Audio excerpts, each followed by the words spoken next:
Bienvenue dans cet enseignement sur le jeûne. Je suis vraiment content de le partager avec vous. Le jeûne est une chose très importante que l'Église a globalement perdue. Jésus a débuté son ministère avec un jeûne de 40 jours et il nous a dit que nous devrions jeûner. Il n'a pas dit « si vous jeûnez », il a dit « quand vous jeûnez ». Les premiers disciples jeûnaient. Si on veut vivre le livre des Actes, il faut savoir ce que la Bible dit sur le jeûne. La première fois que j'ai jeûné 40 jours, ça a changé ma vie. J'ai jeûné plein de fois et je peux voir personnellement que le jeûne est un secret pour accéder à la vie que nous lisons dans le livre des Actes. Jeûner nous aide à nous humilier afin que Dieu puisse nous élever. Peut-être êtes-vous devant un mur d'incrédulité, un mur de peur. Et le jeûne est un outil que Dieu nous a donné pour passer à travers ce mur, afin de vivre ce que Dieu a pour nous. J'ai hâte de partager cet enseignement, d'enseigner ce que la Bible dit, ainsi que des témoignages sur le jeûne et des conseils pratiques pour savoir comment jeûner. Dieu vous bénisse.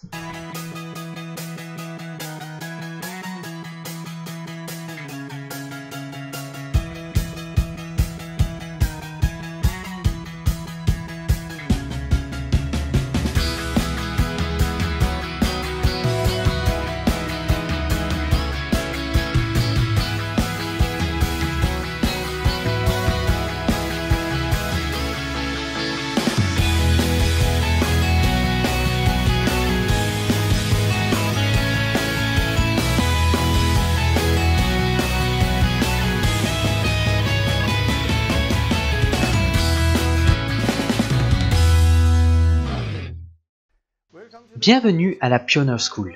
Aujourd'hui, je vais parler d'un sujet que j'ai vraiment envie de partager.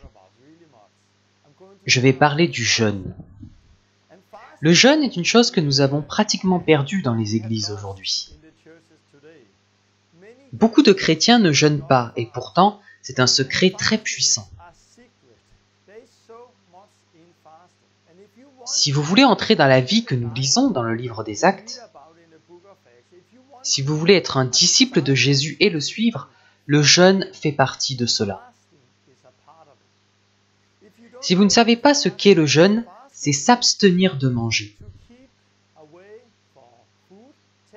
C'est prendre du temps, heures, jours, semaines, des temps plus longs sans manger. Ça peut aussi être des temps plus courts sans manger ni boire. Je connais beaucoup de gens qui disent qu'ils jeûnent en s'abstenant de télévision ou d'autres choses. Ils prennent un mois sans regarder la télévision. Je pense que c'est une bonne chose, bien sûr, mais le jeûne biblique concerne la nourriture. Parfois, ni manger ni boire sur des périodes plus ou moins longues, dans le but de prendre ce temps pour chercher Dieu. C'est cela le vrai jeûne. Vous en saurez plus quand j'aurai terminé cet enseignement. Et vous verrez à quel point le jeûne est puissant. Je crois que cet enseignement sur le jeûne changera la vie de beaucoup. Car c'est un outil que Dieu nous a donné qui peut changer nos vies, nos églises, nos nations. Jeûner, c'est vraiment très important. Avant de commencer, je veux parler des nombreux témoignages que j'ai chaque jour. Comment Dieu travaille à travers la Pioneer School. De nouvelles personnes rejoignent la Pioneer School chaque jour. Je vous encourage, si vous connaissez des gens qui ont besoin de voir ça, alors parlez-leur de la Pioneer School et permettez-leur de la découvrir. J'ai reçu hier un email d'Allemagne, un court témoignage d'une personne qui m'a invité là-bas. Je vais le lire. Cher Torben, j'ai regardé la leçon 4 hier soir et mon mari était en train d'écouter dans le fond. Après quoi, il m'a demandé de le baptiser. Donc, à 22h30, on a rempli la baignoire et je l'ai baptisé.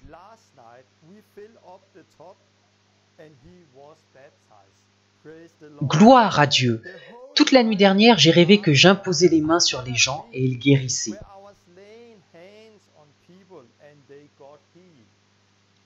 C'était tellement réel. Aujourd'hui, j'ai prié pour mon fils qui avait une migraine et c'est parti. Gloire à Jésus. J'aime ce genre de témoignage. Une foi simple, elle a agi d'après la parole de Dieu. Elle a baptisé son mari dans sa baignoire. Puis, elle a un rêve venant de Dieu pendant la nuit. Le lendemain, elle a posé les mains sur son fils. Il a été guéri et je sais que c'est seulement le commencement de quelque chose de nouveau. J'aime ce que Dieu fait partout dans le monde. Nous étions en Afrique du Sud et j'ai rencontré des gens qui suivaient la Pioneer School. Et ils ont beaucoup de témoignages à raconter. Ils étaient avec nous dans la rue pour un kickstart. C'était vraiment très fort. Ils avaient vu les 11 premières leçons de la Pioneer School en une semaine. J'aime ça. J'ai beaucoup de témoignages d'Afrique du Sud à vous raconter. Comme je veux prendre le temps et continuer avec l'enseignement sur le jeûne, j'ai fait une autre vidéo que vous pouvez voir sur le site des témoignages d'Afrique du Sud.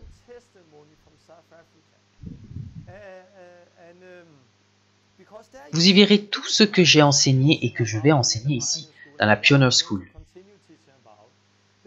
Tout cela marche ensemble. Être guidé par l'esprit, guérir les malades, trouver une personne de paix. Et comment Dieu agit. Très brièvement, Dieu a demandé à mon épouse de prier pour une porte ouverte ce Noël.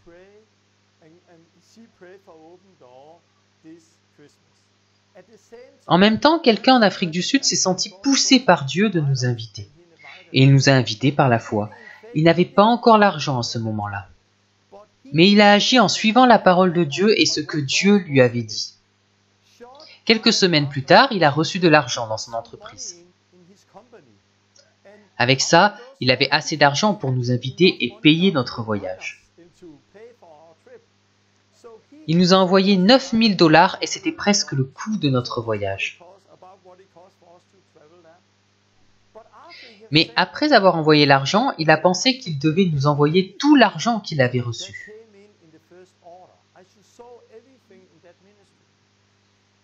Puis il a compté ce que cela coûtait, ça faisait aussi 9 000 $. Il n'y avait que 2 $ de différence entre ce qu'il avait reçu et ce qu'il avait envoyé. Donc il était certain que c'était Dieu, le Saint-Esprit, qui l'avait guidé. Et depuis, Dieu l'a vraiment béni. Et les 6 derniers mois, son entreprise a fait plusieurs centaines de milliers de dollars. Des centaines de milliers de dollars. Dieu l'a béni. Quand nous sommes allés là-bas, il était déjà béni. Et il m'a dit aussi qu'il avait vu ma vidéo et qu'il voulait recevoir le baptême du Saint-Esprit. Il voulait parler en langue, mais il ne le pouvait pas. Nous avons discuté et alors il a soudain compris de quoi il s'agissait. On est allé prier pour lui dans une salle et le Saint-Esprit est descendu sur lui. Il a vu des mots dans une vision et en lisant ces mots, il parlait en langue. Et j'ai dit à cet homme, nous savions que Dieu nous avait envoyés. Je venais juste de parler d'être guidé par l'Esprit, donc je savais que nous avions été envoyés par Dieu. Donc j'ai dit à cet homme, je veux aller dans cet endroit. Je sens que Dieu veut que nous allions dans cet endroit, un endroit vraiment pauvre. Il a dit, tu ne peux pas aller là-bas si tu ne connais personne, mais je voulais aller là-bas. Que s'est-il passé? Dieu a ouvert les portes. Le premier jour où nous sommes sortis, une femme avec des béquilles a été guérie. 7 mois plus tôt, elle avait eu un accident qui avait détruit son genou et elle a été guérie. Elle était en train de danser et elle a dit « J'ai un orphelinat, pouvez-vous y venir et prier pour les enfants ?» Et où vit-elle? Dans l'endroit où je voulais aller. Donc quelques jours après, on est allé là-bas, mais nous avions oublié son numéro de téléphone. Nous étions censés l'appeler en arrivant au commissariat. Comme nous n'avions pas le numéro, nous sommes allés au commissariat. On a commencé à parler avec les policiers, puis elle est arrivée. Les policiers savaient que l'on était des chrétiens et elle a parlé avec eux. Le chef de la police dit « Vous avez été envoyés par le ciel, venez !» Il nous a invités dans son bureau, nous a montré ce qu'il avait écrit quelques jours plus tôt. Et il dit « Nous avons besoin de voir Dieu agir dans ce quartier. Pouvez-vous prier pour nous ?» Donc soudainement, nous sommes au commissariat à prier pour le commissaire et pour les employés. Et il voulait que mon ami revienne plus tard prier pour les gens en prison. Dieu ouvre des portes incroyables. Nous sommes allés chez elle et c'était fantastique. Et il y avait un garçon de 4 ans qui ne parlait pas. Il a été guéri et a parlé pour la première fois. Et c'est exactement ce que j'ai enseigné et ce que je vais enseigner dans la Pioneer School.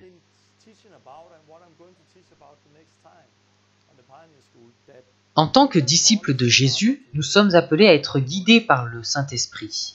Dieu a parlé à mon épouse, elle a prié. Dieu a parlé à lui et il nous a invités alors que mon épouse priait. Nous sommes venus sans savoir qui il était, ni à quoi il ressemblait. Je ne lui avais parlé ni au téléphone, ni par Skype, mais on savait que Dieu guidait. Donc nous étions en paix, car Dieu nous avait envoyés. Il a été baptisé du Saint-Esprit, puis j'ai senti que nous devions aller dans cet endroit. Et on a rencontré une femme qui a été guérie et qui habitait là-bas. On est allé là-bas et quelque chose s'est passé au commissariat, alors on a travaillé avec eux. Mon ami compte retourner là-bas et démarrer une église dans la maison de cette femme et aider les gens qui se réuniront. Et c'est ce que je vois dans Luc 10. Jésus a dit « Allez, guérissez les malades, annoncez l'évangile. Trouvez une personne de paix, allez chez eux, mangez et buvez ce qu'on vous servira. » Je pourrais encore continuer, mais je parlerai un peu plus de Luc 10 plus tard. Je vous encourage à aller sur le site et à voir le témoignage entier, il dure 20 minutes. On peut y voir tous les détails et la manière étonnante dont le Saint-Esprit nous guide. Mais avant de commencer, voici un court trailer d'Afrique du Sud. Vous allez y voir la femme avec la béquille qui a été guérie et qui nous a invités. Juste une minute et vous aurez une idée de comment c'était en Afrique du Sud. L'Afrique du Sud.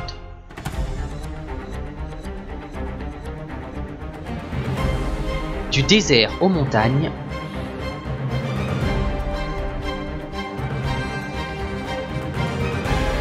Jésus est le même aujourd'hui.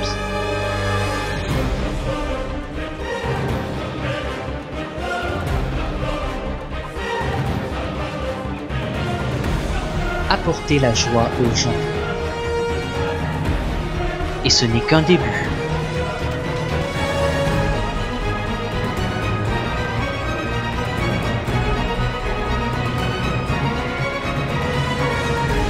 Venez et rejoignez-nous.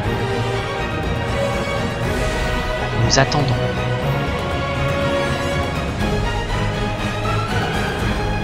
La dernière réforme, The Last Reformation.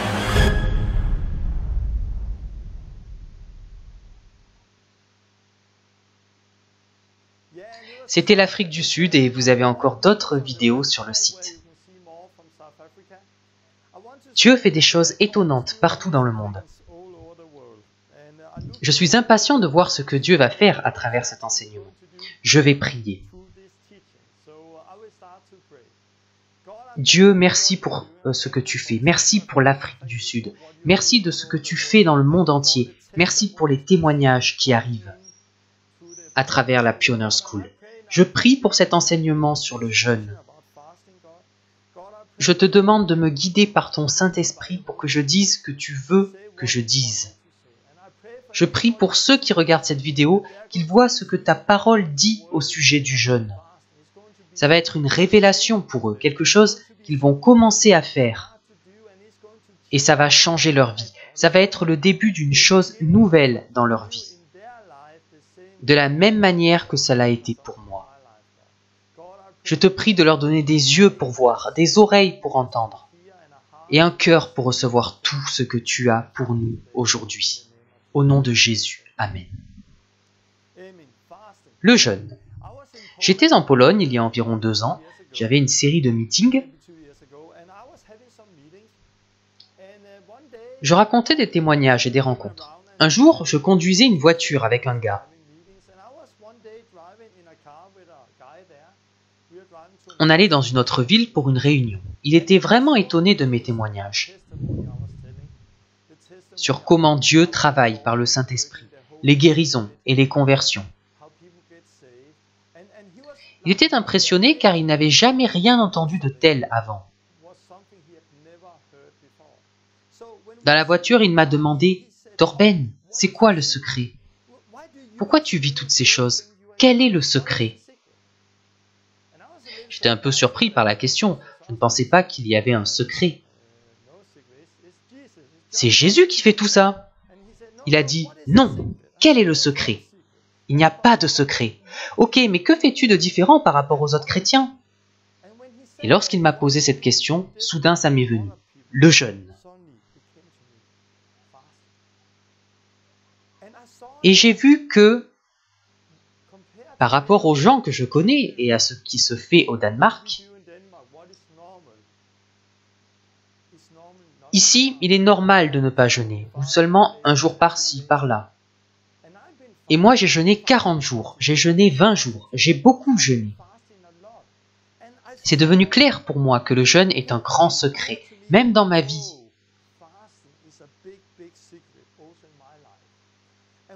Ce que je vais faire maintenant, c'est vous donner des enseignements sur le jeûne. Puis je vais partager mes témoignages, comment j'ai jeûné, comment ça a changé ma vie.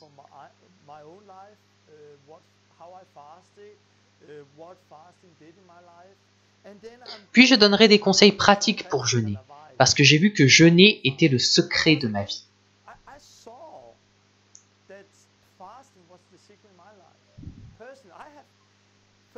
La première fois que j'ai vu une guérison et des conversions, ce fut pendant un jeûne.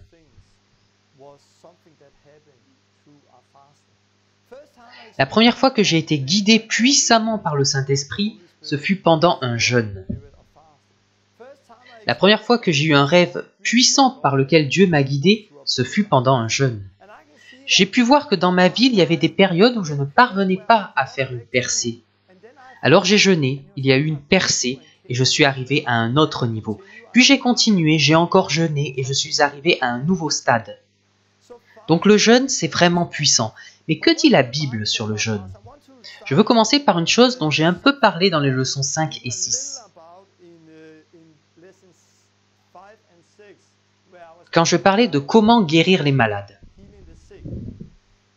Dans Matthieu 17, on demande aux disciples de Jésus de chasser un démon d'un homme.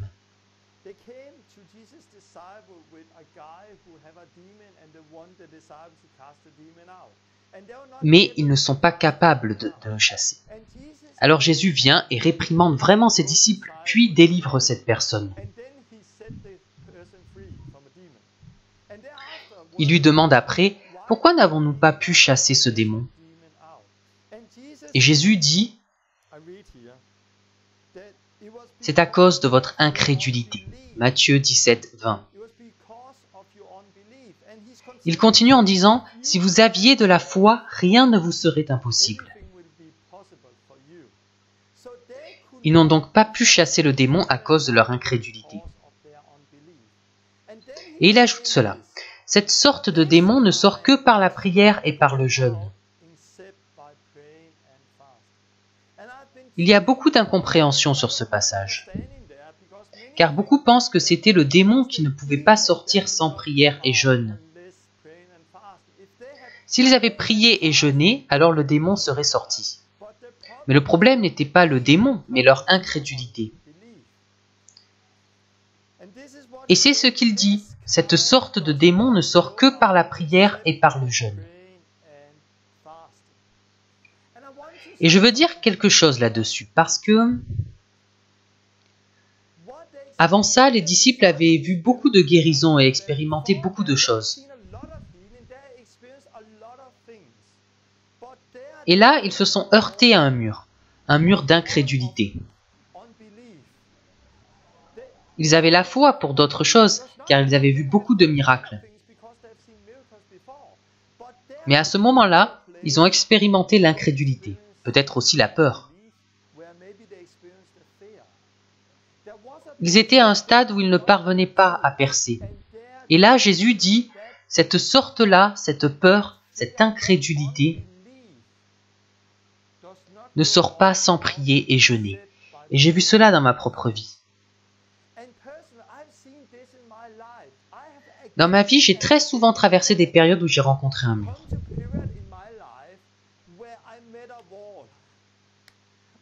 Un mur d'incrédulité, un mur de peur, une chose que je ne pouvais pas dépasser. Je marche avec Dieu, je rencontre ce mur et je n'arrive pas à passer. Mais en priant et en jeûnant, j'ai vu que ce mur s'en va et ma vie peut dépasser ce stade.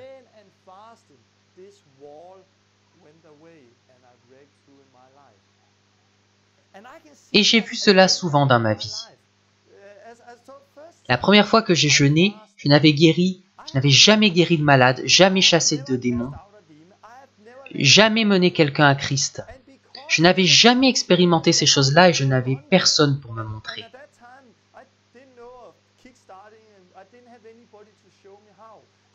J'étais seul et à cause de cela et du fait que je n'avais pas vraiment de modèle,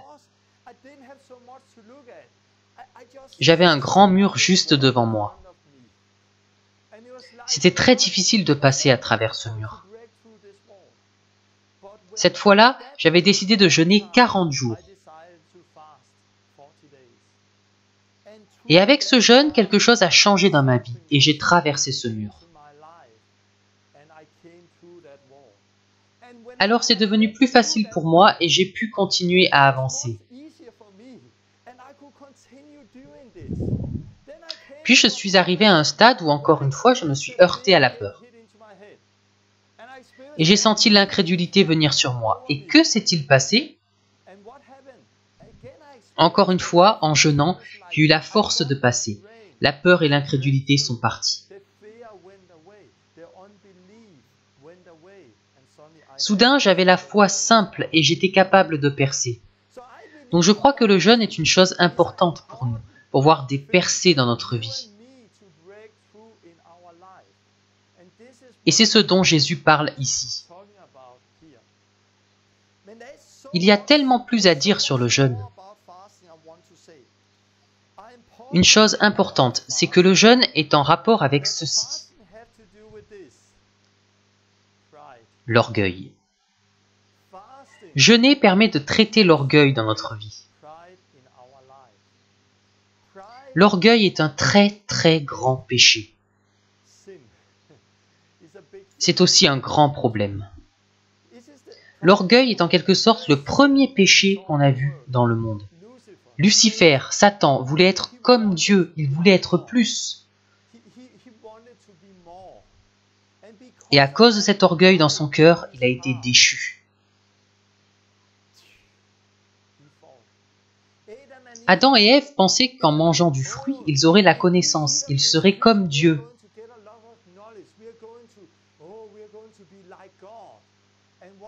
Qu'est-ce que c'était? De l'orgueil. Et que s'est-il passé? La tour de Babel. Vous pouvez regarder à travers l'histoire. Saül, David, il y a tellement d'exemples dans la parole de Dieu où le gros problème, le gros péché est l'orgueil. Et jeûner est important quand vous voulez dépasser votre orgueil. Et je pense que l'orgueil est une chose que tout le monde a besoin de traiter. Jésus a dit beaucoup de choses sur l'orgueil. Sur le fait d'être humble et de ne pas s'exalter soi-même. Il dit ici, « Quiconque s'élèvera sera abaissé, et quiconque s'abaissera sera élevé. »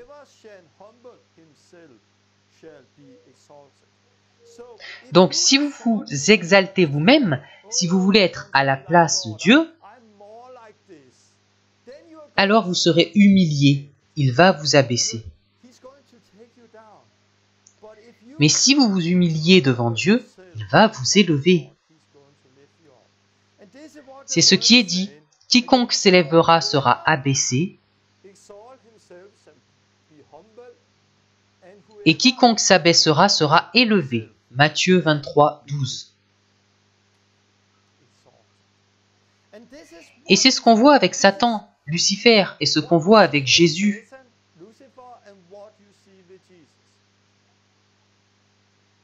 Lucifer s'est élevé et il a été abaissé. Mais Jésus s'est abaissé et a été élevé. Et c'était aussi ça le grand secret dans la vie de Jésus.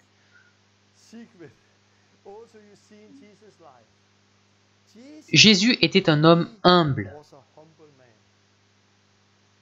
Il n'était pas plein d'orgueil.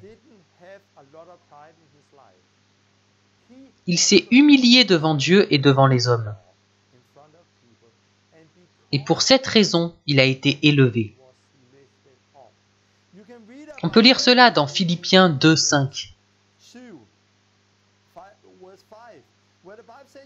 Ayez en vous les sentiments qui étaient en Jésus-Christ,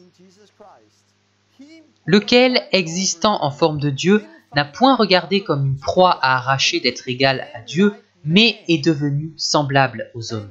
Il s'est humilié lui-même, se rendant obéissant jusqu'à la mort, même jusqu'à la mort de la croix.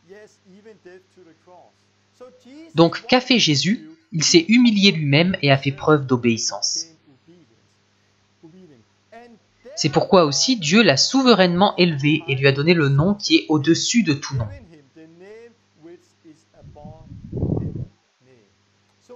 Donc, qu'a fait Jésus? Il s'est humilié lui-même et a fait preuve d'obéissance. Et c'est pourquoi Dieu l'a élevé à la plus haute place et lui a donné le nom qui est au-dessus de tout nom.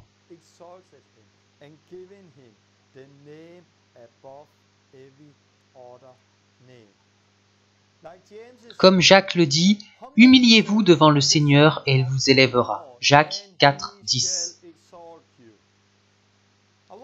Je vous pose cette question. Qui va nous humilier? Dieu ou nous-mêmes? La Bible dit « Quiconque s'élèvera », Jacques dit « Humiliez-vous ». C'est à chacun de nous humilier.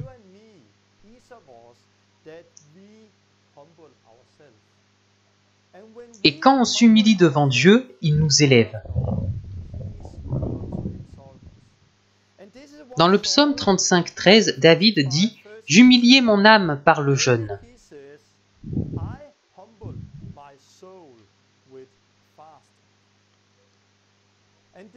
Et c'est ce qu'on va expérimenter. Quand on jeûne, on s'humilie devant Dieu.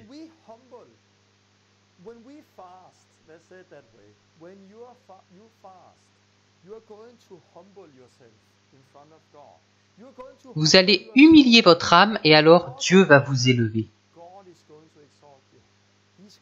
Il va vous élever. C'est vraiment important. J'ai vécu beaucoup de choses étonnantes. J'ai beaucoup de témoignages étonnants. Je suis juste émerveillé de ce que Dieu fait partout dans le monde, notamment par ce ministère. Ayant vécu tant de choses, quel pourrait être mon problème? L'orgueil. L'orgueil est un grand problème. Beaucoup de gens ont des problèmes avec l'orgueil. Si vous avez constamment des réponses positives, vous pouvez devenir orgueilleux. Mais je ne vois pas l'orgueil comme un grand problème dans ma vie. Parce que le jeûne m'aide à m'humilier. Ça m'a aidé à comprendre que je devais dépendre de Dieu et c'est lui qui œuvre, pas moi. Et à chaque meeting, tout le monde dit la même chose. Torben, tu es juste comme nous. Tu ne fais pas du grand spectacle. Je t'ai vu à la télévision et je pensais que tu étais extraordinaire. Mais en fait, tu es comme nous. Et j'aime entendre cela. Mais ce n'est pas toujours ce que nous voyons. Les gens deviennent orgueilleux et arrogants. Ils changent. Ils commencent dans l'esprit et finissent dans la chair. Et le problème a souvent un rapport avec ces choses. Mais quand je jeûne, je deviens vraiment humble parce qu'en jeûnant, je deviens faible. Je deviens vraiment faible. Faible dans mon âme, faible dans ma chair. Oui, je deviens fort dans mon esprit, mais je deviens faible. Et grâce à ça, ce n'est pas moi qui suis glorifié, mais c'est Dieu qui l'est à travers moi. Car dans ma chair, il n'y a rien de bon. Je ne peux rien faire, c'est tout par l'esprit. Donc le jeûne est vraiment important pour traiter l'orgueil. C'est à nous de jeûner pour nous occuper de notre orgueil. De nous humilier nous-mêmes devant Dieu pour qu'il puisse nous élever. Une autre chose avec le jeûne, il dit là, « J'humiliais mon âme par le jeûne ». Il y a un rapport avec l'âme. Je vais parler de l'âme.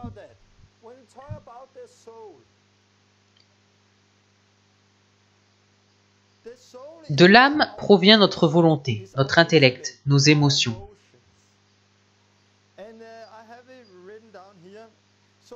Donc l'âme, c'est la volonté. Je ferai cela, je veux faire ça. L'âme, c'est l'intellect, je pense. L'âme, c'est l'émotion, je ressens. C'est vraiment intéressant parce que, en tant que disciples de Jésus-Christ, nous ne devrions pas vivre par cela. Par je veux, je pense, je ressens. Mais très souvent, c'est ce qui sort de la bouche des gens. Je. Je ne veux pas faire ceci, mais je veux faire cela. Mais qu'est-ce que Dieu veut? Oh, je pense que nous devrions faire cela. Qu'est-ce que Dieu pense? Je sens que... Mais qu'est-ce que Dieu sent? Nous sommes crucifiés et morts avec Christ et nous sommes ressuscités avec Christ. Ce n'est plus moi qui vis, mais Christ qui vit en moi. Ce n'est plus je veux, je pense que, je sens que. Ce qui est important désormais, c'est ce que Dieu pense. Dieu dit que ce qu'on veut n'est pas important. Ce qu'on pense n'est pas important. Ce qu'on ressent n'est pas important. Mais la plupart des chrétiens aujourd'hui vivent par cela. Le jeûne permet de traiter ces choses-là parce que quand vous jeûnez,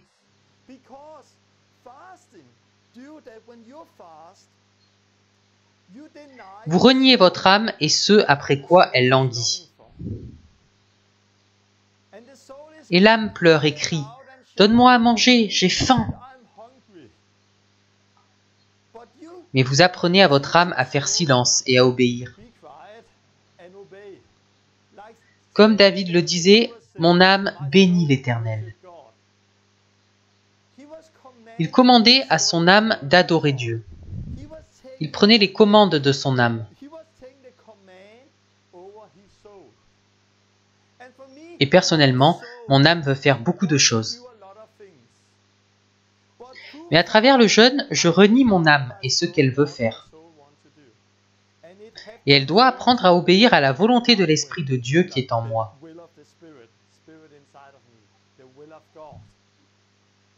Ce n'est pas ce que je ressens, mais ce que Dieu ressent. Non ce que je pense, mais ce que Dieu pense. Non ma volonté, mais la volonté de Dieu. Tout tourne autour de la volonté de Dieu. Jésus dit dans Matthieu 7 que c'est celui qui fait la volonté de Dieu qui obtient la vie éternelle.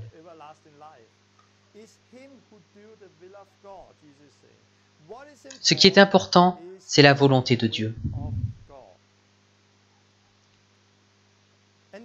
Le jeûne est très puissant. Nous avons l'âme, l'esprit et le corps. Avec le jeûne, je renie mon corps et ses désirs.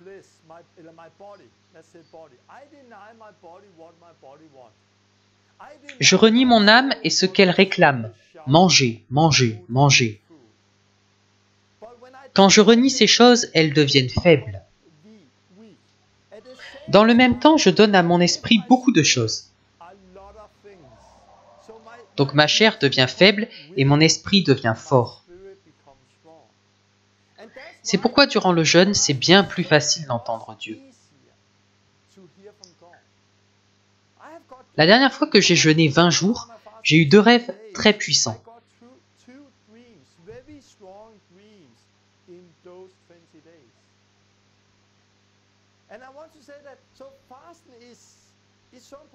Je vais vous raconter un rêve. Récemment, pendant un jeûne de 20 jours, j'ai eu 2 rêves. Dans le premier, j'étais dans une église d'État au Danemark, une église luthérienne. Je me tenais dans cette église et je me suis regardé moi-même. J'avais les habits que le prêtre porte dans l'église d'État. Je regardais et je me demandais ce que je faisais avec ces habits. Je n'ai pas reçu la tradition de l'église luthérienne. Donc pour moi, me tenir dans cette église avec ces vêtements, c'était très spécial. Qu'est-ce que je fais là? Puis j'ai vu 2 prêtres. Et l'un des prêtres est venu au pupitre. Torben Sondergaard est ici. Il est là pour guérir les malades et nous apprendre à faire de même. J'étais très surpris car ce n'est pas normal de faire ça dans une église luthérienne.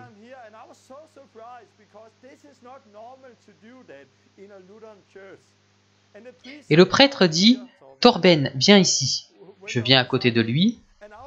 J'étais très surpris et il me dit « Fais ce que tu fais d'habitude ». Ok, merci. Et je me suis dit « Faire ça dans une église d'État ?»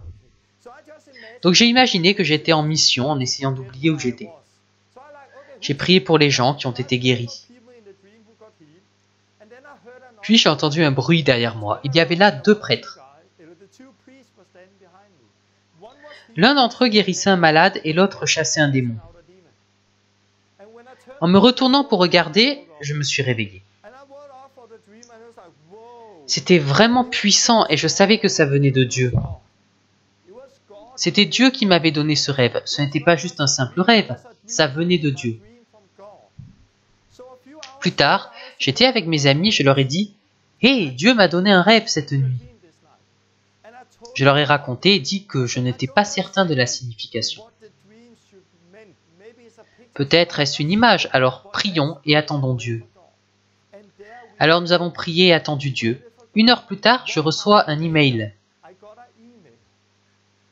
d'un prêtre luthérien à l'autre bout du Danemark qui m'a écrit « Salut Torben, peux-tu venir ce samedi et nous apprendre à guérir les malades ?» Quand j'ai vu cela, j'ai su que ça correspondait exactement au rêve. C'était intéressant parce que le vendredi et le samedi, j'y avais prévu autre chose. Et samedi n'était pas un bon jour, mais mon épouse m'a dit « Hé, ça vient de Dieu, alors tu dois y aller. » Je savais que je devais dire oui car j'avais eu ce rêve. Et quand j'ai parlé avec le prêtre, il était très excité, car ils s'étaient réunis la semaine précédente pour parler de comment être guidé par le Saint-Esprit, car ils voulaient plus de cela. Et ils voulaient la guérison, alors ils ont senti qu'ils devaient me contacter. Et la même nuit, Dieu m'a donné un rêve pour me dire d'aller là-bas. J'y suis allé, le prêtre a prié pour la première personne qui a été guérie, il a été kickstarté. J'y suis retourné plusieurs fois depuis et beaucoup de choses se passent là-bas maintenant. Vous voyez, le Saint-Esprit m'a donné un rêve puissant. C'était l'un des 2 rêves que j'ai eus durant ce jeûne. Le jeûne crée un lieu où il est facile d'entendre Dieu et laisser la parole vous changer. Parce que vous reniez votre âme et votre corps. Et vous nourrissez votre esprit. Ces choses deviennent faibles et l'esprit devient fort. Et alors vous pouvez percer ce mur. Il n'est pas simple de le traverser, mais quand vous jeûnez, vous devenez faible, mais l'esprit devient fort, et alors vous pouvez percer. Le jeûne est donc une chose très importante. On va continuer. Comme toute autre chose, il faut commencer en regardant à Jésus. Commencez par regarder à Jésus et aux premiers disciples. Chaque fois que ça concerne la théologie ou la vie chrétienne pratique, commencez toujours en regardant à Jésus, puis regardez aux premiers disciples. Et comment ils ont procédé.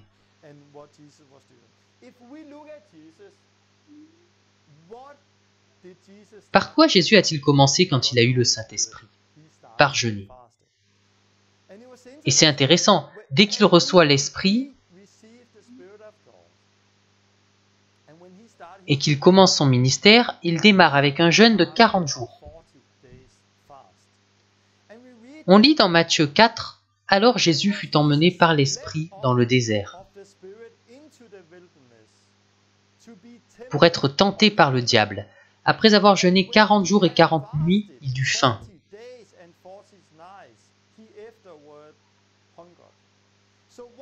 Que lit-on ici? Jésus a reçu le Saint-Esprit.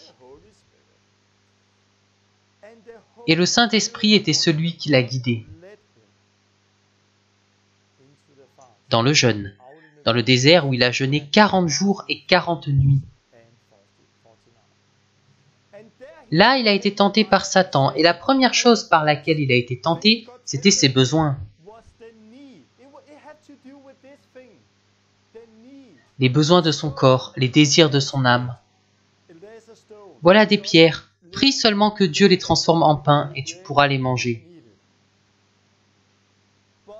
Mais il a répondu, l'homme ne vivra pas de pain seulement, mais de toute parole qui sort de la bouche de Dieu. Il a été tenté. Son âme, son corps voulaient du pain. Mais il a renié ce désir, car ce n'était pas ce que Dieu voulait de lui. Il voulait de lui qu'il jeûne, qu'il le recherche. Il a été guidé par le Saint-Esprit dans ce jeûne. Et on lit qu'en sortant de ce jeûne, il était rempli de la puissance du Saint-Esprit. Donc, il y est allé guidé par le Saint-Esprit et en est sorti dans la puissance du Saint-Esprit. Et personnellement, c'est ce que j'ai vécu la première fois que j'ai jeûné. Pour mon cas, ça a été la même chose. Je n'avais jamais vu la puissance de Dieu. J'ai commencé à chercher Dieu car je voulais l'avoir. Et l'Esprit m'a guidé dans un jeûne de 40 jours dans lequel Dieu a fait beaucoup de choses. Et quand je suis sorti de ce jeûne de 40 jours, je marchais dans la puissance du Saint-Esprit. Quelque chose avait changé dans ma vie. Je me suis humilié devant Dieu. Et il m'a élevé. J'ai renié mes désirs, donc c'est devenu facile pour l'Esprit de prendre le dessus.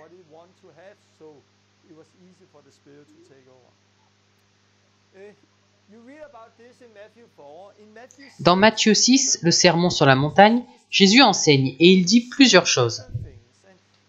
Il dit que nous ne devrions pas être comme les pharisiens, à savoir faire un tas de choses juste pour être vus par les autres.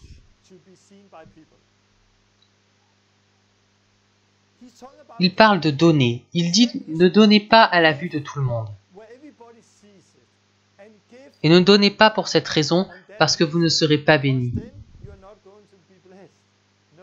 Non, donnez en secret. Il parlait aussi de la prière et du jeûne. Ne le faites pas pour que les gens le voient. Il explique comment faire les choses, les bonnes et les mauvaises manières. Ce qui est intéressant, c'est qu'au verset 2, il dit « Lorsque tu fais l'aumône ». Et il parle de ça. Au verset 5, il dit « Lorsque vous priez ». Et il parle de ça. Puis au verset 16, il dit « Lorsque vous jeûnez ». Il ne dit pas « Lorsque vous donnez »,« Lorsque vous priez »,« Si vous jeûnez ». Non, il dit « Lorsque vous donnez »,« Lorsque vous priez »,« Lorsque vous jeûnez ». Si vous rencontrez un disciple de Jésus qui ne prie pas,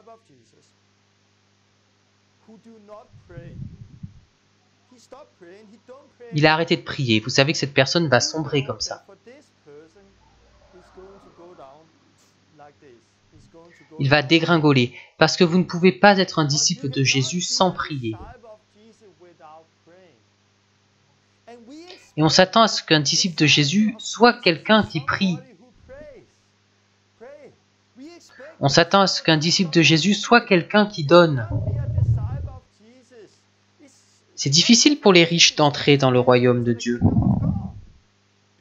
Car tout ce qu'on possède appartient à Dieu. Et si vous ne faites qu'amasser et amasser, alors quelque chose cloche dans votre cœur. Jésus n'est pas votre Seigneur, Dieu non plus. Mammon est votre Seigneur. Oui, vous pouvez être riche et avoir de l'argent. Mais alors vous aurez toujours à donner et vous serez une personne qui donne beaucoup. Nous sommes tous appelés à donner, que nous ayons beaucoup ou peu. En tant que disciples de Jésus, nous sommes appelés à donner. Peut-être devriez-vous prier et donner 1 000 $ à telle personne, ou 10 000 $ à tel ministère, donner à des personnes de l'Église en difficulté. Nous sommes appelés à donner. Donner devrait faire partie de notre vie. Comme la personne qui a semé la première graine ici, de sorte que nous avons pu venir. Et Dieu l'a béni. Mais c'est un homme humble.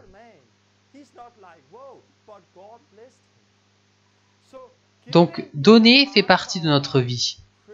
Prier fait partie de notre vie. Si vous rencontrez un disciple qui ne prie pas, ne donne pas,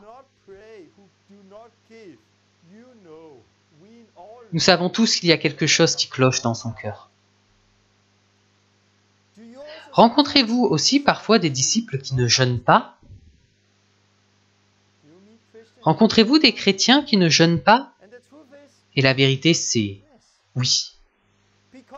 Car pour nous, c'est lorsque vous donnez, lorsque vous priez. Et si vous faites une école biblique et jeûnez, ou bien si vous avez un ministère et jeûnez. Mais ce n'est pas seulement pour les ministres, c'est pour tout le monde. Il dit que notre Seigneur Jésus attend de nous que nous donnions. Il s'attend à ce que nous prions, et il s'attend à ce que nous jeûnions. Et c'est pourquoi il dit, lorsque vous donnez, lorsque vous priez, et lorsque vous jeûnez. On est censé jeûner. Jésus s'attend à ce que nous jeûnions. C'est intéressant de voir que durant mon parcours et mes premières années dans l'Église,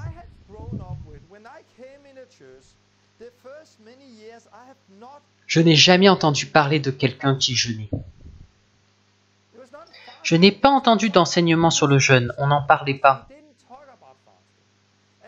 Quand je posais des questions sur le jeûne, on me répondait « Nous ne jeûnons pas devant les gens, mais devant Dieu ». Et c'est presque devenu un tabou. Mais nous parlons beaucoup de prier et de donner. Mais le jeûne, non. Faites-le devant Dieu, mais pas devant les gens. Jésus ne nous interdit pas de dire qu'on donne, qu'on prie ou qu'on jeûne.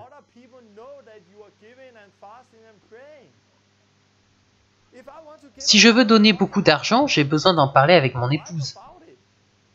Car nous décidons ensemble. Je ne peux pas jeûner 20 ou 40 jours sans le dire, car je perds du poids.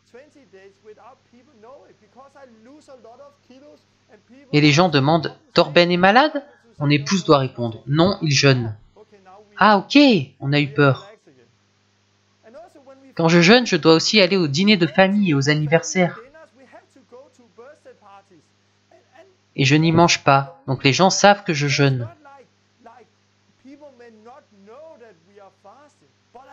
Mais je n'écris pas sur Facebook « Regardez-moi !» Ça ne fonctionne pas avec l'orgueil. Regardez-moi, je jeûne tout ce temps. Non, le jeûne, c'est devant Dieu. De même pour la prière et pour donner. Jésus ne dit pas que nous ne devrions pas en parler. Mais c'est ce que j'ai vécu. On m'a dit de ne pas en parler. Car il ne faut pas le faire devant les gens. À cause de ça, personne n'enseigne à ce sujet. Et du coup, les gens ne jeûnent pas. Et pourtant, on parle beaucoup de donner, de prier. mais pas de jeûner. Si c'est bien ce que Jésus a dit, alors nous ne devrions pas parler de donner ni de prier. En Luc 5, Jésus parle aussi du jeûne. Des gens lui ont posé une question à ce sujet. Les disciples de Jean et les pharisiens jeûnaient. Mais à ce moment, les disciples de Jésus ne jeûnaient pas. Ils mangeaient et buvaient. Et Jésus leur parle au sujet de l'époux. Jésus est l'époux et il leur dit « Pouvez-vous faire jeûner les amis de l'époux pendant que l'époux est avec eux? Les jours viendront où l'époux leur sera enlevé, alors ils jeûneront en ces jours-là. » Luc 5, 35. Que disait donc Jésus? Oui, les disciples de Jean jeûnent. Les disciples des pharisiens jeûnent, mais ces disciples ne jeûnent pas pour le moment, parce qu'ils sont avec Dieu, avec Jésus. Mais il viendra un jour où Jésus partira. Et ce jour-là, ils jeûneront. Et quel est ce jour? Ce jour, c'est maintenant. Jésus est aux cieux, à la droite de Dieu. Donc maintenant, Jésus, l'époux, nous a été retiré, et maintenant nous jeûnons. Et un jour, il reviendra, et nous serons avec lui. Quand Jésus parle du jeûne à ses disciples, il ne leur dit pas « si vous jeûnez », mais « lorsque vous jeûnez ». On va continuer en regardant les premiers disciples et voir s'ils jeûnaient vraiment comme Jésus le demandait. On lit dans le livre des Actes qu'ils jeûnaient. Les premiers disciples jeûnaient.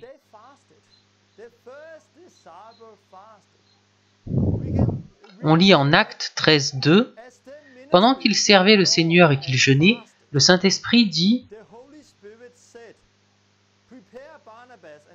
Mettez-moi à part Barnabas et Saul pour l'œuvre à laquelle je les ai appelés. » Pendant qu'ils servaient le Seigneur et qu'ils jeûnaient, le Saint-Esprit dit « Ils étaient dans un temps de jeûne, et dans ce temps-là, le Saint-Esprit leur a dit de mettre à part Barnabas et Saul pour cette œuvre. Alors, après avoir jeûné et prié, ils leur imposèrent les mains et les laissèrent partir. »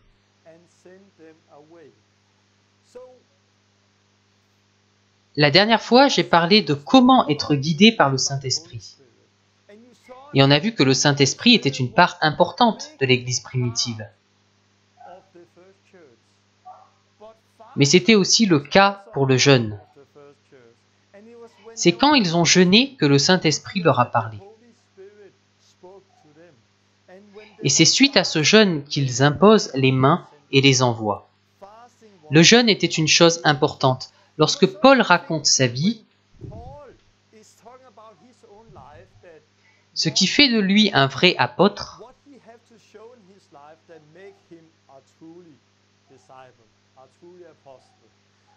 un vrai disciple de Jésus-Christ, il parle de beaucoup de choses qu'il a traversées.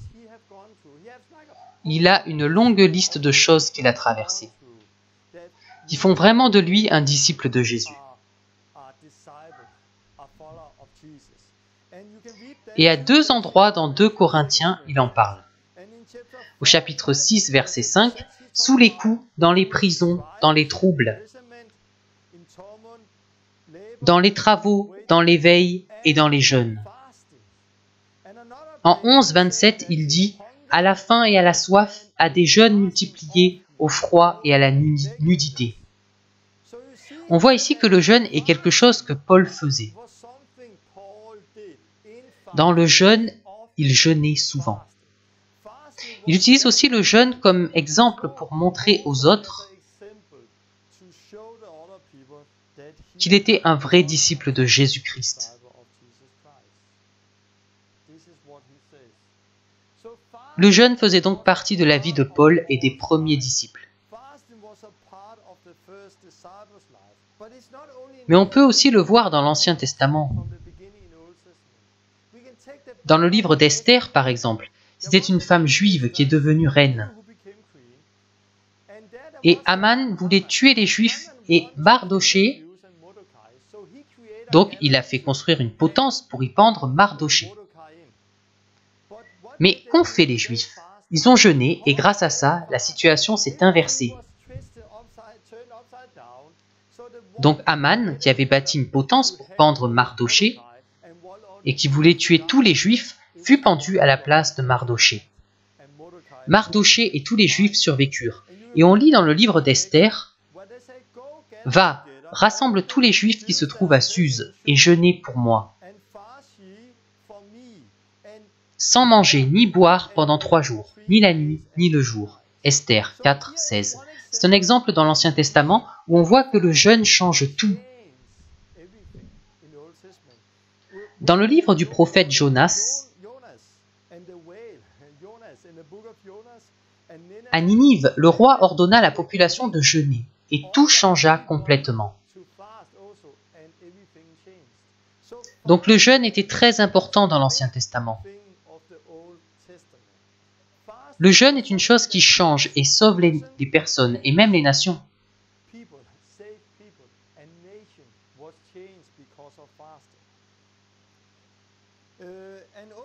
D'autres personnes ont jeûné dans l'Ancien Testament. Moïse, Élie, Samuel, David, Esdras, Néhémie et beaucoup d'autres prophètes ont jeûné. Dans le Nouveau Testament, on a Jésus, les premiers disciples, la prophétesse Anne, Jean-Baptiste et ses disciples également. On voit beaucoup de personnes à travers la Bible qui jeûnent. Donc le jeûne n'est pas anodin, c'est un des secrets.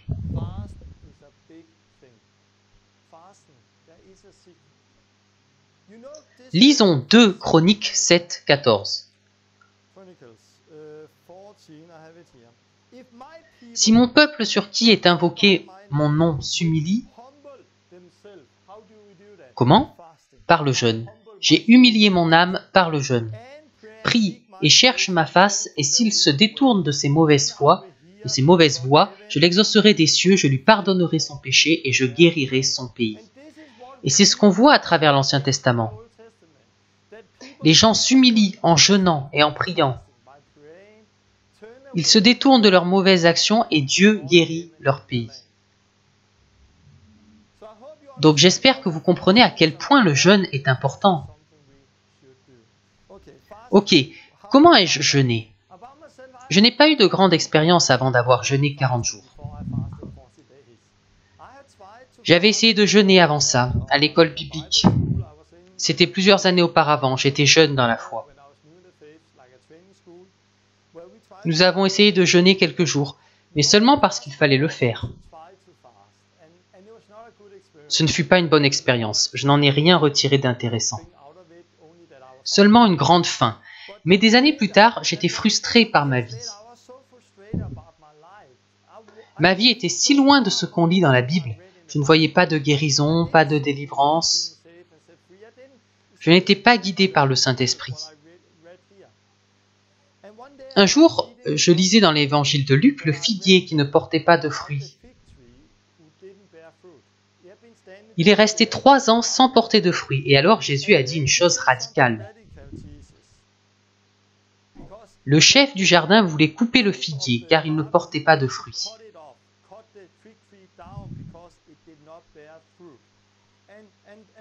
Le vigneron lui répond, « Seigneur, laisse-le encore cette année. Je creuserai tout autour et j'y mettrai du fumier.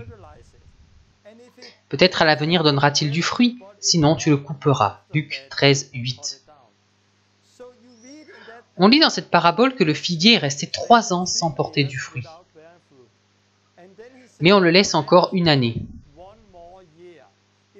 S'il ne donne pas de fruit l'année suivante, alors il sera coupé. Quand j'ai lu cela, c'est devenu vivant en moi. Waouh! J'ai vu que j'étais ce figuier. J'avais vécu 6 ans en tant que chrétien sans produire ce genre de fruits. Mais d'autres fruits comme l'amour, la joie, etc. Galates 5, 22. Mais il y a aussi les fruits de Jean 15, 16. Je vous ai établi afin que vous alliez et que vous portiez du fruit. Et c'est ce que je n'avais pas fait. J'étais ce figuier Et je suis resté 6 ans sans porter de fruits, pas seulement 3 ans. C'est devenu vivant, ces paroles ont jailli dans ma tête et Dieu m'a parlé par ça. J'étais ce figuier. Seigneur, donne-moi une année de plus. Il m'a donné une année de plus, il a creusé la terre, il a mis du fertilisant. Si je ne porte pas du fruit l'année prochaine, il peut m'abattre. Ça m'a touché puissamment, je ne sais pas pourquoi. Mais je me disais, quelque chose de radical doit se produire. Je jeûne. À partir d'aujourd'hui, je jeûne 40 jours. J'étais en train de manger un gâteau, donc j'ai poussé le plat. Maintenant, je jeûne 40 jours.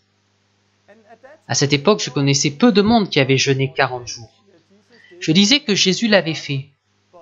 Mais au Danemark, j'en connaissais peu. Mais je savais que je devais le faire et du jour au lendemain, j'ai commencé ce jeûne. Les 9 premiers jours, je n'ai bu que de l'eau.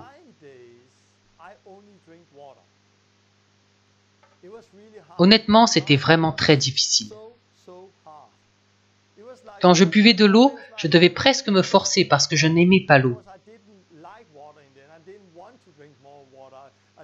J'aurais préféré faire sans boire, c'était vraiment difficile.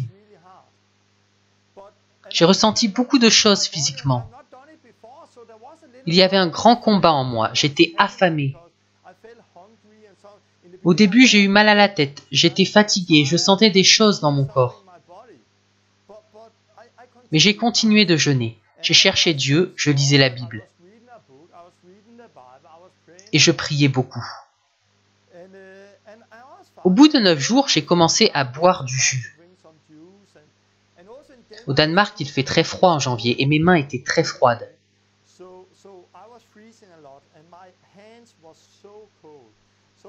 J'ai donc commencé à boire du chocolat chaud pour me réchauffer le corps. Voilà comment j'ai jeûné.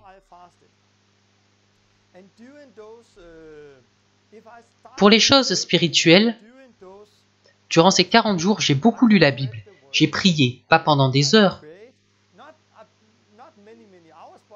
mais j'ai prié plus que d'habitude et je lisais aussi un autre livre. C'est devenu vivant. J'ai expérimenté comment le Saint-Esprit m'a parlé sur différentes choses. La sainteté, le péché. Il a commencé à travailler en moi. Je me suis humilié devant Dieu. Et je me suis repenti de certaines choses que Dieu me montrait.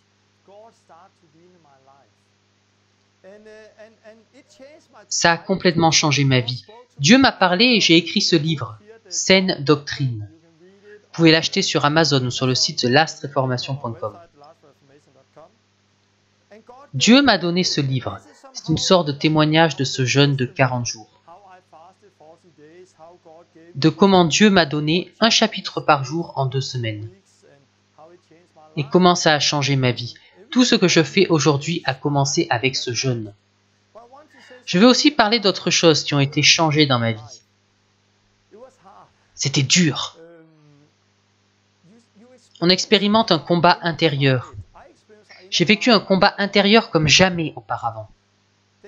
J'ai eu beaucoup de pensées comme « ce n'est pas le jeûne que Dieu veut ».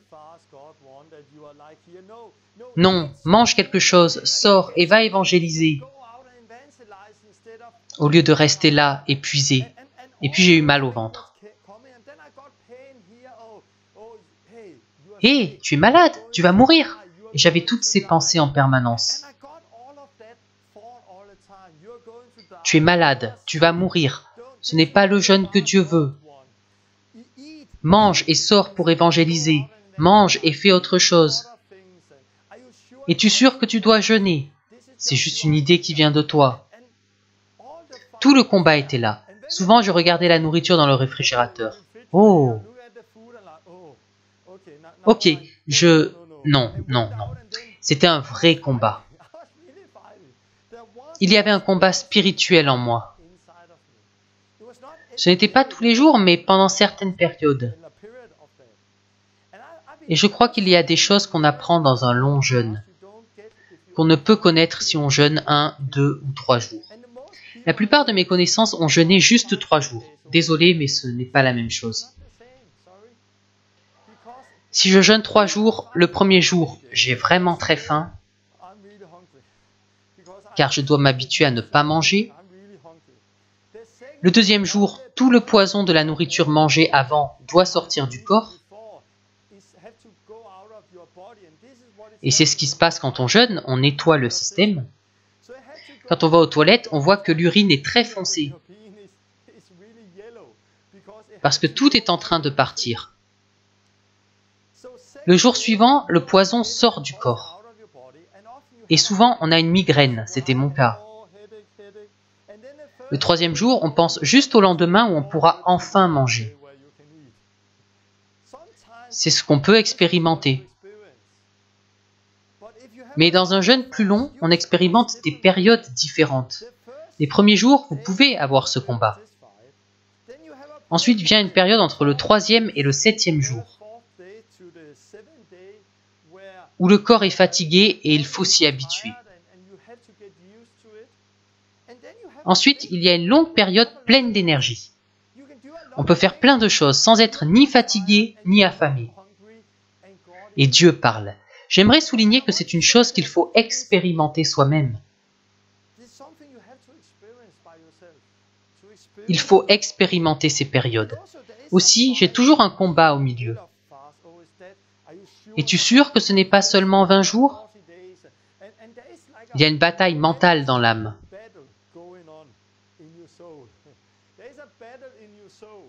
Et il faut prendre la décision. Non, ce n'est pas ce que je veux ou ce que je ressens, c'est la volonté de Dieu. À travers le jeûne, on s'humilie, comme je l'ai dit. Mais on apprend aussi à maîtriser son âme.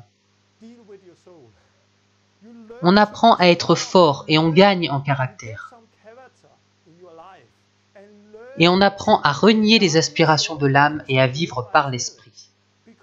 Parce qu'on apprend à connaître comment ça marche.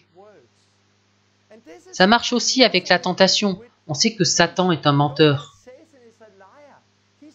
Il ne fait que nous tenter. Quand on jeûne, on pense à ce qu'on fera après le jeûne. Je veux aller manger ici, et puis là-bas. On imagine des choses qu'on veut manger. C'est souvent ce qui m'arrive.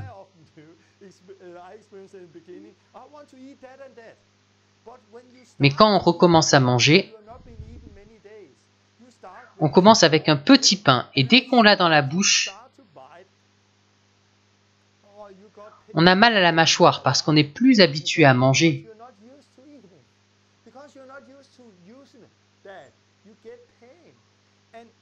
Et vous n'avez plus de goût parce que vous n'avez rien goûté pendant des semaines. La nourriture n'a pas le goût habituel et on est rempli parce que l'estomac n'est plus habitué. Et après un pain, on est complètement plein. Et alors on n'a plus envie d'aller ici et là. Et c'est comme ça que marche le péché. Il paraît avoir si bon goût, il paraît si beau.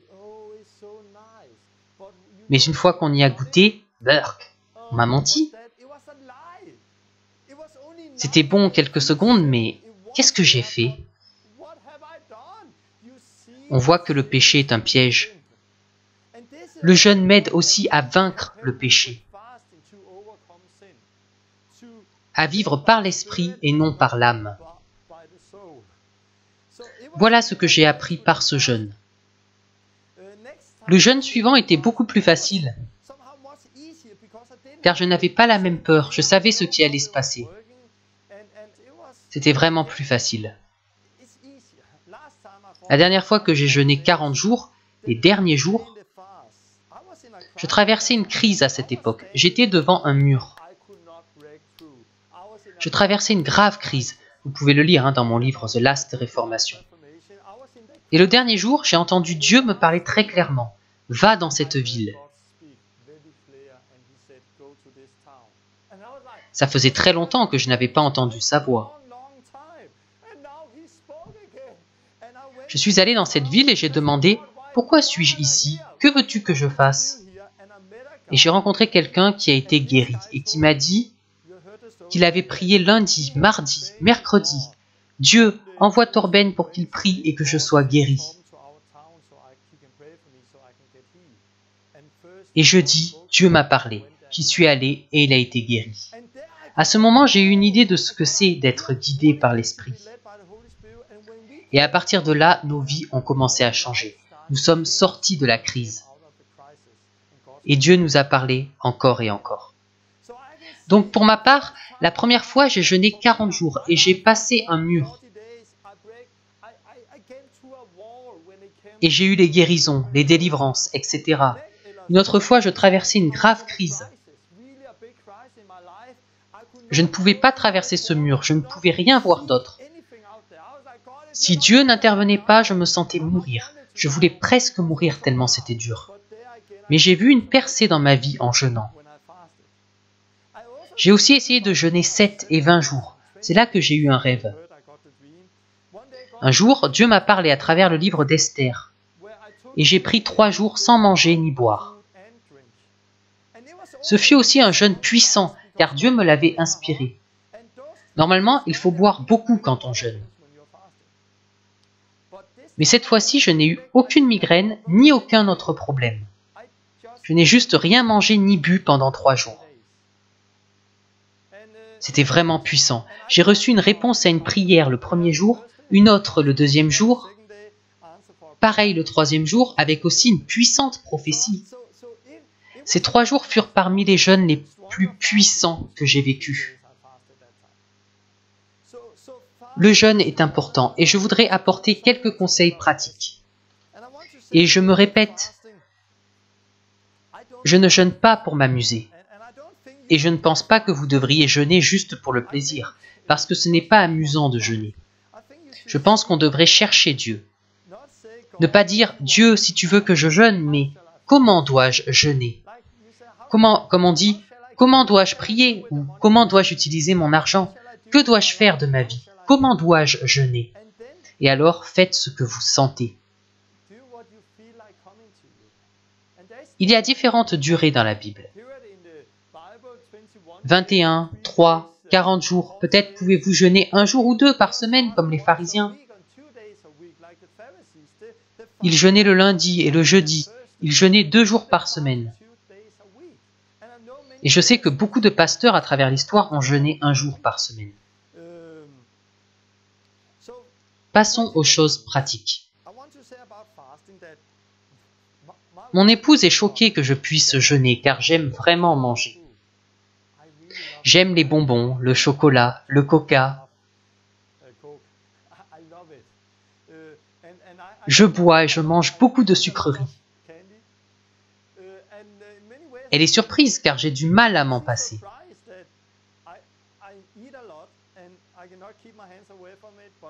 Mais je peux jeûner parce que je ne jeûne pas pour le plaisir, mais pour Dieu. Et je préfère Dieu aux sucreries. Je préfère Dieu à la nourriture. Et j'ai un but quand je jeûne. Je ne jeûne pas juste pour le plaisir. Je jeûne pour me rapprocher de Dieu. Je jeûne parce que je veux qu'il change ma vie. Je jeûne parce que je ne veux pas être orgueilleux. Je veux que Dieu me tienne loin de l'orgueil.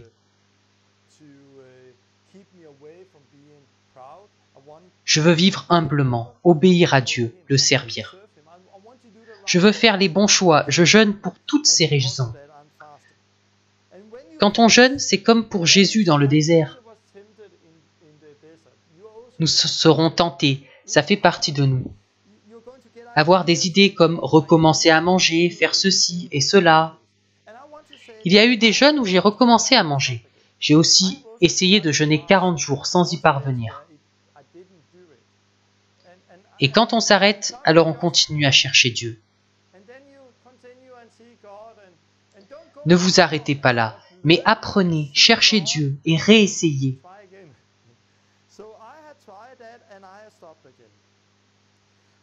On peut jeûner de différentes manières. Comme dans Esther, pendant une courte période, sans manger ni boire. Moïse, qui était dans la présence de Dieu, a jeûné 2 fois 40 jours, sans boire ni manger. C'était un jeûne surnaturel, mais sans manger ni boire. Un jeûne court est possible. Pour un jeûne plus long, il est bien de ne pas consommer trop de café ou de viande les jours précédant le jeûne.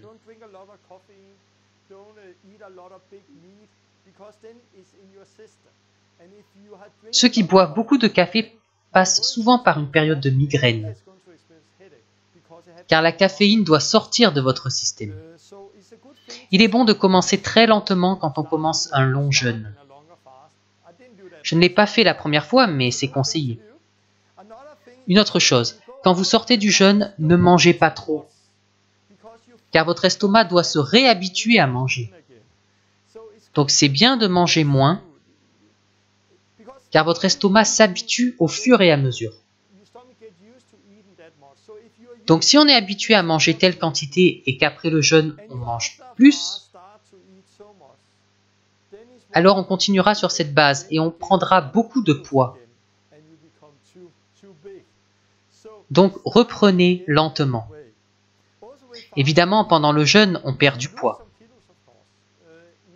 Habituellement, un jeûne de 40 jours me fait perdre environ 16 kilos.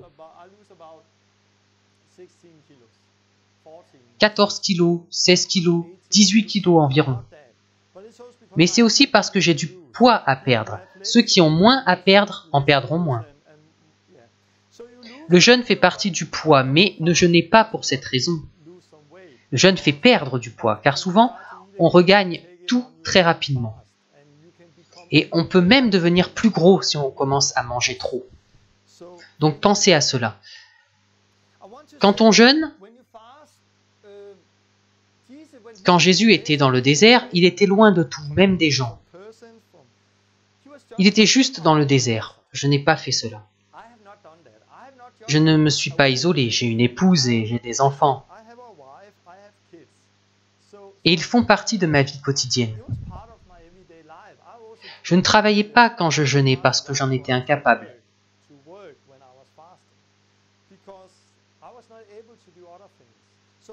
Donc je préparais le petit déjeuner et le dîner pour les enfants. Vous pouvez faire cela quand vous jeûnez. Vous pouvez jeûner et prendre soin de votre famille en même temps. Parfois, quand je jeûnais, je dînais avec ma famille. J'avais juste un verre d'eau ou de jus et j'étais avec eux. Car c'est un moment idéal pour parler en famille. D'autres fois, je sortais pour prier. Cela dépendait des jours. C'est une chose que vous devez voir avec votre conjoint, votre famille.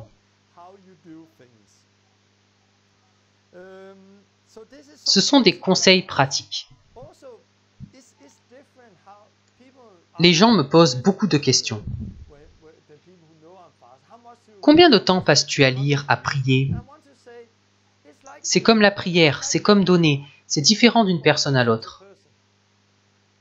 Certains prient avec de la musique, en criant. Je le fais souvent. Mais j'aime aussi prier dans la nature. C'est ma façon de prier. Quand je lis, parfois je m'assois et je lis beaucoup. D'autres fois, j'écoute la Bible avec mon téléphone et d'autres fois, je fais différemment. Ça dépend des fois. La manière de prier et de donner change d'une personne à l'autre.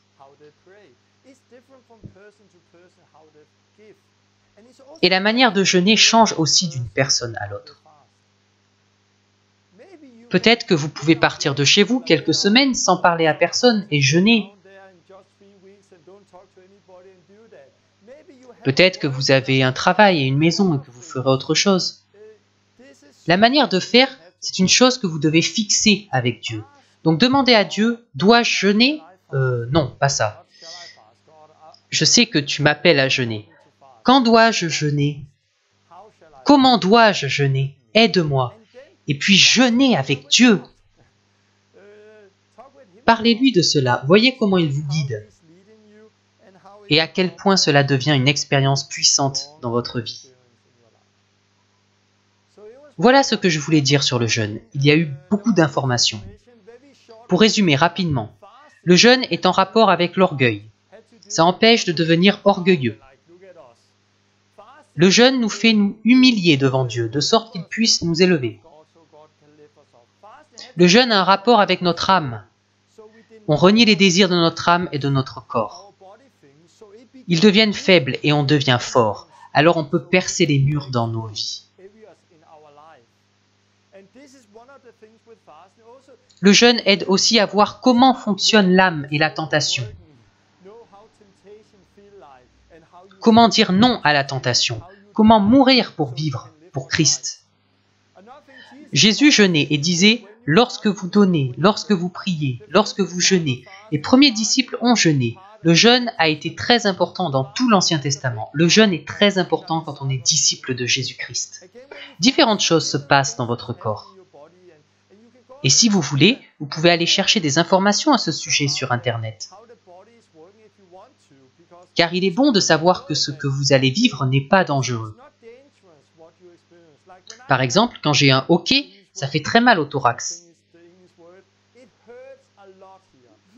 Ça fait très mal parce que l'estomac est vide, mais ce n'est pas dangereux. Mais bien sûr, il faut écouter son corps et ne rien faire de stupide. Mais en même temps, il faut écouter le Saint-Esprit.